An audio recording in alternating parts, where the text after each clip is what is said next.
Our channel. నేను మీ journalist కాదు. So ACB విచారణ అయిపోయిందో లేదో మళ్ళీ ఇవాళ ఈడీ విచారణ. ఇక నిన్నటి వరకు కూడా మనకు తెలిసిందే సుప్రీంకోర్టు కూడా షాక్ ఇచ్చింది కేటీఆర్కి అని విన్నాం. కానీ అందులో వాస్తవం ఏంది అనేది లీగల్ టీం ఇంకొకసారి చర్చ పెడుతున్నారు. అయితే ఇంకొకసారి కూడా కోర్టుకు వెళ్ళే అవకాశం మాకుంది. సో ఇక్కడితో ఆగిపోలేదు అని చాలా క్లియర్ కట్గా చెప్పారు. ఇక ప్రజెంట్ మనతోటి రజనీ సాయి చంద్ర ఉన్నారు, ఒకసారి మాట్లాడదాం. అక్క నమస్తే. నమస్తే కాగా. సో ఏంది ఏసీబీ తర్వాత ఇవాళ ఈడీ? ఇప్పుడు తెలిసిందే, ఏసీపీ కావచ్చు ఈడీ కావచ్చు, ఏదేమైనప్పటికీ కూడా కేటీఆర్ గారిని ఏదో రకంగా ఇరికించాలనే ప్రయత్నాల్లో భాగంగానే చేస్తున్న విచారణ అనేది ప్రతి ఒక్కరికి తెలిసిందే. చాలా క్లియర్గా చెప్పారు కేటీఆర్ గారు. 55 కోట్ల ట్రాన్సాక్షన్ జరిగింది ఫార్ములా ఈ రేస్ విషయంలో. మేము ఒప్పందం చేసుకున్నాము, అకౌంట్ టు అకౌంటే వెళ్ళినాయి. దానివల్ల 700 కోట్లకు సంబంధించిన పెట్టుబడులు మన రాష్ట్రానికి వచ్చాయి. దేశం మొత్తంలో ఎవరికి సాధ్యం కాని ఫార్ములా ఈ రేస్ అనేది తీసుకురావడానికి మేము చాలా ఇబ్బంది పడ్డాము, చాలా అదిగా తీసుకొచ్చినాము హైదరాబాద్ బ్రాండ్ ఇమేజ్ని పెంచడానికి అని చెప్పేసి చాలా క్లియర్గా చెప్తున్నారు. మేము 3 సంవత్సరాలకు ఒప్పందం చేసుకుంటే 1 సంవత్సరం మేము ఫార్ములా ఈ రేస్ పెట్టిన తర్వాత 2 సంవత్సరాలు మీరు పెట్టలేకపోయారు. అది మీ అసమర్థత. మీ అసమర్థతను ప్రజలు ఎక్కడ క్వశ్చన్ చేస్తారో అని చెప్పేసి ఈ రోజు మా మీద అవినీతి కేసు లేదు అక్రమంగా పెట్టడం అనేది ఇది ప్రజలందరూ గమనిస్తారు. దీని నుంచి మేము ఖచ్చితంగా తిప్పి కొడతాము అని చెప్పి మాట్లాడుతున్నది చూస్తున్నాం. అయితే మీరేమో అవినీతిలో జరగలేదు అంటున్నారు. ప్రభుత్వం నుంచి ఈ ఫార్ములా రేస్ సంబంధించిన వాళ్ళకి 55 కోట్లు చెల్లించడం జరిగింది. ఇది చాలా క్లియర్ కట్. ఈవెన్ కేటీఆర్ కూడా అదే చెప్పిన పరిస్థితి. కానీ చెల్లించే క్రమంలో ప్రొసీజర్ ల్యాబ్స్ జరిగిందని, లేదు ఆ థర్డ్ పార్టీ ఇంకెవరైనా ఉన్నారేమో అని ఇట్లాంటి వార్తలు కూడా వినిపిస్తున్నాయి. ఆర్బీఐ సంబంధించిన అనుమతులు తీసుకోలేరని. ఒకటండి, చెల్లించే క్రమంలో ఒకటి ఆ కంపెనీ మాకు 55 కోట్లు వచ్చినాయి అని చెప్పేసి చెప్పింది. కంపెనీ గ్రీన్కో కంపెనీ ఏం చెప్పింది, ఇంకా 2 దఫాలుగా నిర్వహించాలి, రేవంత్ రెడ్డి గారు క్యాన్సిల్ చేసిరని చెప్పింది. ఒప్పందాల ప్రకారం క్యాన్సిల్ చేసినందుకు మేము అమౌంట్ తిరిగి ఇవ్వము అన్నది వాళ్ళ మధ్య కన్వర్జేషన్ జరిగిందన్న సంగతి చెప్పింది. ఇంకొకటి, నిజంగానే ఆర్బీఐ ఒప్పందం ప్రకారం ట్రాన్సాక్షన్ జరగకపోతే అప్పుడే ఆపాల్సిందండి. మరి అప్పుడు ఎందుకు ఆపలేదు, ఇప్పుడు ఎందుకు క్వశ్చన్ చేస్తున్నారు? రెండవది, ఇప్పుడు దానికంటూ ఒక అధికార యంత్రాంగం ఉంటుంది కదా, అధికార యంత్రాంగం తీసుకునే నిర్ణయాలను బట్టే కదా మన రాష్ట్రానికి ఏది మంచి. కేటీఆర్ గారు ఒకటే చెప్పారు, నా వ్యక్తిగతంగా నేను ఏ రోజు నా స్వలాభం కోసం నిర్ణయం తీసుకోలేదు. నేను 10 ఏళ్ల కాలంలో ఒక మంత్రిగా ఈ హైదరాబాద్ బ్రాండ్ ఐటీ మినిస్టర్గా ఈ హైదరాబాద్ బ్రాండ్ ఇమేజ్ని పెంచడానికి మాత్రమే నిర్ణయాలు తీసుకున్నాను. అందులో ఎటువంటి తప్పు లేనప్పుడు నేను ఎవరికి భయపడను. మీరు ఎన్ని రకాలుగా నన్ను ఇబ్బంది పెట్టినా సరే నేను చెప్పేది ఇదే. ఈ రోజు మనం మొన్నటికి మొన్న దుబాయ్లో చూసాం కదండి, అజిత్ గారు రేస్లో 3rd ప్లేస్లో వచ్చారు, ఇండియా ఫ్లాగ్ను సగర్వంగా ఎగిరేశారు. మరి దుబాయ్లో రేస్ పెట్టి అంత అత్యద్భుతంగా హైదరాబాద్లో ఎవరికి సాధ్యమైందండి? పోనీ ఇండియాలో ఎవరికి సాధ్యమైందండి? కాబట్టి ఈ రోజు మీరు 700 కోట్ల పెట్టుబడులు ఈ రోజు రాష్ట్రానికి మేము ఒకటే అడుగుతున్నాం, కాంగ్రెస్ పార్టీని సంవత్సర కాలంలో మీరు చేసింది ఏంది? మీరు హైదరాబాద్ బ్రాండ్ ఇమేజ్ను తెలంగాణ ఇమేజ్ను దెబ్బతీసే విధంగా నిర్ణయాలు తీసుకున్నారు తప్ప ఏ రోజన్నా రాష్ట్రానికి ఉపయోగపడే ప్రజలకు ఉపయోగపడే నిర్ణయాలు ఏ రోజన్నా తీసుకున్నారా? ఆ రకంగా పనిచేసిన వాళ్ళను 10 సంవత్సరాలు ఆ రకంగా పనిచేసిన వాళ్ళని ఇబ్బంది పెట్టడము, మళ్ళీ తర్వాత ఇప్పుడు మీ అసమర్థతను క్వశ్చన్ చేస్తే వాళ్ళని ఇబ్బంది పెట్టడము, కేసులు పెట్టడము. అంతెందుకండి, సిబిఐ విచారణ తర్వాత బయటకు వస్తుంటే ట్రాఫిక్ ఆంక్షల్ని విరుద్ధంగా వస్తున్నారు అని చెప్పేసి కేసు పెట్టారు కదా కేటీఆర్ గారి మీద. ఎన్ని కేసులు పెడతారు? ఏ రకమైన కేసులు పెడతారు? కుటుంబాన్ని లాగుతారు, ఫోన్ ట్యాపింగ్ అంటారు, లేదు ఇంకో వాళ్ళ బంధువుల జోలికి పోతారు, హీరోయిన్స్ పెట్టి ఇష్టం వచ్చినట్టు మంత్రులు సైతం మాట్లాడతారు. మీ అసమర్థ పాలన, మీ చాతగానితనాన్ని ప్రజలు క్వశ్చన్ చేస్తున్నారు. ప్రజలు క్వశ్చన్ చేసి ఎక్కడికి వస్తున్నారు? బీఆర్ఎస్ పార్టీ దగ్గరకు వస్తున్నారు. 10 ఏళ్ల మీ పాలనలో మేము చాలా చల్లగా ఉన్నాము, మాకు ఒక తప్పిదానిలాగా జరిగిపోయింది మన ఎలక్షన్ అనేది, కాంగ్రెస్ పార్టీని ఎంచుకొని చాలా పెద్ద తప్పు చేసినామని చెప్పేసి ప్రజలు ఏడుస్తున్నారు. కేసీఆర్ గారు కావచ్చు, లేదు కేసీఆర్ గారి పరిపాలనలో ప్రజల ముందు ఒక అన్ని వడ్డించిన విస్తరాకులాగా ఉండే తెలంగాణ ప్రజల ముందు అభివృద్ధి సంక్షేమం అనేది ఈరోజు కాంగ్రెస్ ప్రభుత్వం అటువంటి విస్తరాకుల మన్నుపోస్తుందండి.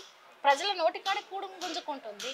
ప్రతిదీ గమనిస్తున్నాం కదా. కాబట్టి ఈ కేసు విషయంలో వాళ్ళు ఎన్ని రకాలుగా బీజేపీ కావచ్చు, అటు ఈడీ కావచ్చు, ఇటు రాష్ట్రంలో కావచ్చు, కాంగ్రెస్ కావచ్చు, సిబిఐ కావచ్చు, ఎన్ని రకాల కుట్రలు చేసినా సరే అక్రమంగా కేసు పెట్టి లోపలికి పంపిస్తే బీఆర్ఎస్ శ్రేణులు చెల్లా చెదరైతారు, కేటీఆర్ గారి గొంతు నొక్కుతే అని కనుక వాళ్ళు ఆలోచన చేస్తే ఒక కేటీఆర్ గారు కాదు, ప్రతి ఒక్క బీఆర్ఎస్ కార్యకర్త అంతకు 10 ఇంతలై నినదిస్తారు, తిరగబడతారు.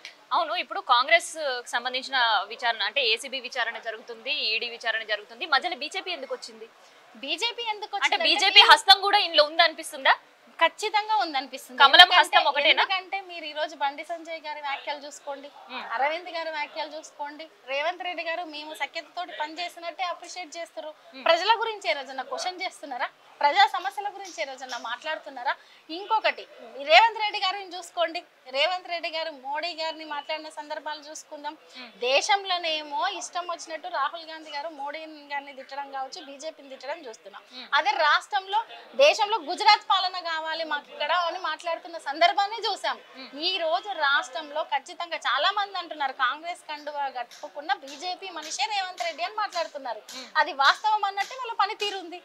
కాబట్టి ఖచ్చితంగా ఈ రోజు రెండు పార్టీలు ఇక్కడ సమన్వయంతో పనిచేస్తున్నాయి.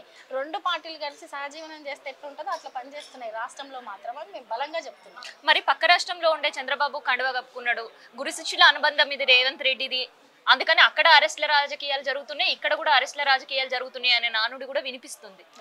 ఇప్పుడు రేవంత్ రెడ్డి ఏ పార్టీ అనేది ఎవరికి అర్థం కాని పరిస్థితిలో ఉందండి. అవునా? కాంగ్రెస్ శ్రేణులు సైతం ఆశ్చర్యపోయే పరిస్థితుల్లోనే ఉన్నారు. ఇక్కడ కాంగ్రెస్ పార్టీలో సీఎం అయినప్పటికీ కూడా పక్క రాష్ట్రాలకి ఈ రోజు మొన్నటికి మనం రేవంత్ రెడ్డి గారు ఒక స్టేట్మెంట్ ఇచ్చారు. ఏమని ఇచ్చారు?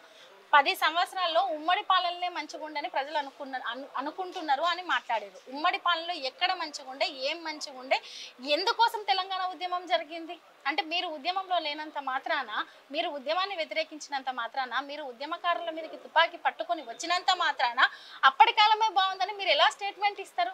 ఏ రకంగా మీరు సీఎం హోదాలు ఇస్తున్నారా లేదంటే రేవంత్ రెడ్డిగా ఇస్తున్నారా? కాబట్టి మేము ఒకటే అంటున్నాం, రేవంత్ రెడ్డి గారు బీజేపీలో ఉన్న నాయకులు రేవంత్ రెడ్డి గారు కుమ్మక్కై చేస్తున్న కుట్రలో భాగమే ఈ రోజు బీఆర్ఎస్ పార్టీని అనగదొక్కడం కావచ్చు, తెలంగాణ ప్రజల్ని ఇబ్బంది పెట్టడం కావచ్చు. ఇది ఒక్క బీఆర్ఎస్ పార్టీ మీద ఉన్న కక్షగా కనబడట్లేదు, హైదరాబాద్ మీద ఉన్న కక్షగా కనబడుతుంది. ఎందుకంటే హైదరాబాద్ ఓటర్లు బీఆర్ఎస్ పార్టీకి పట్టం కట్టి, కాబట్టి హైదరాబాద్ లో ఈ రోజు హైదరాబాద్ బ్రాండ్ ఇమేజ్ ని ఏ స్థాయికి దిగజార్చిరండి? హైదరాబాద్ లో హైదరాబాద్ తో వీళ్ళు ఎంత విధ్వంసం చేసిరు. కాబట్టి ఒకటే అంటున్నాం, మీరు ఎన్ని కేసులన్నా పెట్టండి, ఎంతనైనా అవినీతి లేని దాంట్లో అవినీతి ఉందని నిరూపించడానికి మీరు తలలు పట్టుకుంటారు. అది కాదు కావాల్సింది, ప్రజలకు పని చేయండి, ప్రజల మెప్పు పొందండి. మీ పేరునే గుర్తించలేని పరిస్థితుల్లో ఉన్నారు ప్రజలు. సీఎం ఎవరు అంటే చెప్పలేని పరిస్థితుల్లో ఉన్నారు. కాబట్టి మీరు మంచి పాలన చేస్తే మీ పేరుని 10 కాలాల పాటు గుర్తుపెట్టుకుంటారని మేము సూచిస్తున్నాం. అయితే అసెంబ్లీ సాక్షిగా మనం చూసినాం, పుష్ప 2 పెద్ద రచ్చ చేసిర్రు. పాపం ఇంకా అర్జున్ తిరుగుతూనే ఉన్నాడు కోట్ల పంటి. మరి అంతలోపే గేమ్ చేంజర్ గురించి టికెట్లు రేట్లు పెంచమన్నోళ్ళు పెంచారు, స్పెషల్ షో పెట్టనోళ్ళు పెట్టిర్రు. దీన్ని ఎట్లా తీసుకోవచ్చు? ఒకటండి, మేము ఎలక్షన్స్ ముందు ప్రతిపక్షంలో రేవంత్ రెడ్డి గారు ఉండో లేదంటే ఎలక్షన్ కి ముందు ప్రజలకు హామీ ఇచ్చి అది నెరవేర్చకపోతే అధికారంలో లేరు కాబట్టి నోటికి ఎట్లంటే అట్లా మాట్లాడిరేమో అనుకున్నాం. కానీ ఈ రోజు అధికారంలోకి వచ్చినాక కూడా ఈ రోజు మాట్లాడే మాటకు రేపు చేసే పనికి పొంతన లేకుండా ఉంది. మీరు సరే అధికారంలో మీడియా పాయింట్ దగ్గరనో లేకపోతే ఇంకెక్కడన్నా ఇష్టం వచ్చినట్టు మాట్లాడారు, కానీ అసెంబ్లీలో ప్రతిదీ రికార్డు కదండి. అసెంబ్లీలో మీరు గంట చర్చ పెట్టిర్రు కదా, అసెంబ్లీలో మీరు ప్రీమియర్ షోస్ గురించి మాట్లాడిర్రు కదా, బెనిఫిట్ షోస్ గురించి మాట్లాడిర్రు కదా, మేము రేట్లు పెంచము అని చెప్పారు కదా. అసెంబ్లీ సాక్షిగా మీరు చెప్పిన మాట మరుక్షణమే ఒక వారం రోజులు తిరగక ముందుకే అబద్ధం అయ్యిందంటే మిమ్మల్ని ప్రజలు ఎలా నమ్ముతారండి? మీరు ఏ రకమైన రాజకీయాలు చేస్తారు, ఏ రకమైన నిర్ణయాలు తీసుకుంటున్నారు? ఈరోజు అప్పుడేమో ప్రజల వైపు నిలబడ్డా లేదు, నిజంగానే మేము కూడా ఆనందించినాం, అప్రిషియేట్ చేసినాం. ఏమని, అరే ఒక అనామకురాలు చాలా అభాగ్యంగా జరిగింది, ఇన్సిడెంట్ జరిగింది, వాళ్ళ కుటుంబం సైడ్ అండగా ఉన్నారేమో, ఏదో ఒక మంచి నిర్ణయం తీసుకుంటున్నారు అని అనుకున్నాం. కానీ ఈ రోజు మీరు తీసుకున్న నిర్ణయం ఏమైంది అంటే మీకు అనుగుణమైన నిర్ణయాలు తీసుకుంటారు తప్ప మీరు ప్రజలకు అనుగుణమైన నిర్ణయాలు తీసుకోరని తేలిపోయింది. అంటే మీ నాలిక 2 నాలికల విధానాన్ని చేపడుతున్నారు అనేసి అర్థమైపోతుంది. ముందొక మాట వెనకొక మాట, ప్రజల ముందు ఒక మాట, లేదు చేసే విధానం ఒక మాట, అసెంబ్లీలో ఒక మాట, బయట ఒక మాట. ఖచ్చితంగా రేవంత్ రెడ్డి గారి వైఫల్యం అనేది ప్రజలకు కనబడుతుంది. అయితే ప్రజల కోసం ఉచిత బస్సు తీసుకొచ్చిండ్రు కదా, పండగ టైంలో యూటిలైజ్ చేసుకున్నారు? ఒకటండి, మొన్నటికి మనం చూస్తూనే ఉన్నాము ఉచిత బస్సు గురించి ఏ రకంగా కొట్లాడుకుంటున్న మహిళలు అనేది చూసాము. 2 బస్సులు ఫిట్నెస్ లేని బస్సులను ఏర్పాటు చేయడం అనేది కావచ్చు. తర్వాత ఇంకొకటి మొన్న సంక్రాంతి పండుగ సందర్భంగా డబల్ ఛార్జీలు వేయడం, ప్రైవేట్ బస్సులతో ధీటుగా డబల్ ఛార్జీలు వేయడం చూసాం, కొట్టుకున్న చూసాము. హ్యాండిక్యాప్డ్ వికలాంగులకు కూడా సీట్లు దొరకని పరిస్థితులను చూసాము. అంటే మీరు ఉచిత బస్సు పేరుతో మహిళలను ప్రజలను ఇబ్బంది పెట్టడము, లేదు రాష్ట్ర బడ్జెట్కు రాజ ఖజానాకు ఇబ్బందికరమైన నిర్ణయాలు తీసుకోవడం తప్ప ఆ ఉచిత బస్సు ఎవరికి ఉపయోగంగా లేదు. అది నేను అనడం కాదు, తెలంగాణ మహిళలు అంటున్నారు. అయితే రీసెంట్ గా నిన్న రాత్రి ఏఐసిసి మీటింగ్ పెట్టింది. తెలంగాణ మంత్రులు ఎవరైతే ఉన్నారో వాళ్ళందరూ కూడా మంత్రిత్వ శాఖ కూడా విస్తీర్ణ జరగబోతున్నారు. సో దీనిపైన మీరు ఏమంటారు? ఎందుకు ఆల్ ఆఫ్ సడన్ మీటింగ్ పెట్టింది అనిపిస్తుంది? వాళ్ళ మంత్రులు ఎలా పనిచేస్తున్నారని వాళ్ళు మీటింగ్ పెట్టి సమీక్ష చేసుకుంటుంటేనే మంత్రుల పనితీరు సంవత్సర కాలంలో మంచిగా లేదని చెప్పేసి వాళ్ళే మాట్లాడుతున్నారు.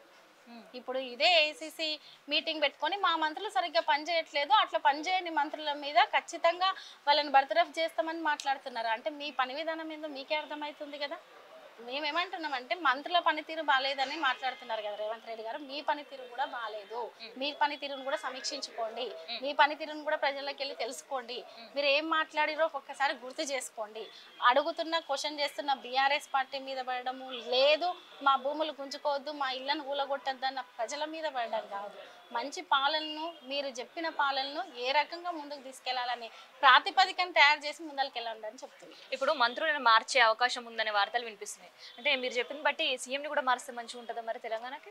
ఇప్పుడు అది సీఎంని కూడా మారుస్తారంటే అది ప్రజలు తీసుకునే నిర్ణయం అండి. ప్రజలు ఆల్రెడీ సంవత్సర కాలంలో వాళ్ళకి అర్థమైపోయింది కాంగ్రెస్ పార్టీ ఏ రకంగా పనిచేసింది అని చెప్పేసి. సరే వాళ్ళ పార్టీలో తీసుకునే నిర్ణయాల గురించి నేను మాట్లాడాను, కానీ ప్రజా నిర్ణయాల గురించి అయితే నేను మాట్లాడతా. ప్రజలు సంవత్సర కాలంలో మేము చాలా పెద్ద తప్పిదం చేశామని చెప్పేసి ఫీల్ అవుతున్నారు. ఖచ్చితంగా భవిష్యత్తులో మళ్ళీ కాంగ్రెస్ పార్టీకి తెలంగాణ గడ్డ మీద పుట్టగతులు ఉండవు అని మాట్లాడుతున్నది చూస్తున్నాం. రేవంత్ రెడ్డి గారి లాంటి ముఖ్యమంత్రిని మేము ఎక్కడ చూడలేదు, ఇంత దౌర్భాగ్య పరిస్థితి వచ్చింది అని బాధపడుతున్నది పల్లెల్లో చూస్తున్నాం. ఈ కేటీఆర్ గారి అరెస్ట్ ఈ ఏడీ కేసుతో ఇక్కడికి ఆగిపోతుంది అనిపిస్తుందా? లేదండి, ఎట్టి పరిస్థితిలో ఇది ఇక్కడికి ఆగిపోతుందని కాదు. అంతెందుకు, కేటీఆర్ గారి ఇంటి దగ్గరికి వెళ్తే అక్కడ కార్యకర్తలను అరెస్ట్ చేసి, నాయకులను అరెస్ట్ చేసే సందర్భాన్ని చూస్తున్నాం. భవన్ ముందు మొన్నటికి మొన్న దాడులను చూసాం కదా, తెలంగాణ భవన్ నల్గొండలో అక్కడ దాడులను చూసాము. ఇష్టం వచ్చినట్టు మీరు ఇష్టారాజ్యంగా చేయండి, మీకు పోలీసు హోంమంత్రిగా ఉన్న నేనే పోలీసు మద్దతు ఇస్తున్నాను, పోలీసులను పెట్టుకొని సైతం మీరు వీడియోలు రిలీజ్ చేయండి, మీరు దాడులు చేయండి అని చెప్పేసి ఈ రకంగా పాలన చేసేది, ఈ రకమైన అదా ప్రజలకు లేదు, కార్యకర్తలకు లేదు, మీ నాయకులకు నేర్పించేది. మేము అటువంటి క్రమశిక్షణ రాహిత్యమైన పార్టీలో ఉండలేదు కాబట్టి ఈరోజు 10 ఏళ్ల పాటు చాలా అద్భుతంగా పాలన ఉంది. రేవంత్ రెడ్డికి ఒకటే చెప్తున్నాం, మీరు హోంశాఖను చేతిలో పెట్టుకొని మీ ఇష్టారాజ్యంగా ఎన్ని కేసులు పెడతారో, ఎంతమంది మీద కేసులు పెడతారో పెట్టండి. తెలంగాణ ప్రజల పక్షాన బీఆర్ఎస్ పార్టీ ఎప్పటికీ కొట్లాడుతూనే ఉంటుంది. డన్. సో కొట్లాడి తెచ్చుకున్న తెలంగాణలో బీఆర్ఎస్ పార్టీకి మళ్ళీ కొట్లాటలు లడాయిలు షురూ అయిపోయినాయి. అప్పట్లో మనం చూసినాం అరెస్ట్ల తంతు, కానీ ఇప్పుడు మళ్ళీ అరెస్ట్ల తంతు షురూ అయింది. మరి దీనికి ఎక్కడ ఎప్పుడు ఫుల్ స్టాప్ పడుతుంది అనేది కూడా మనం చూద్దాం.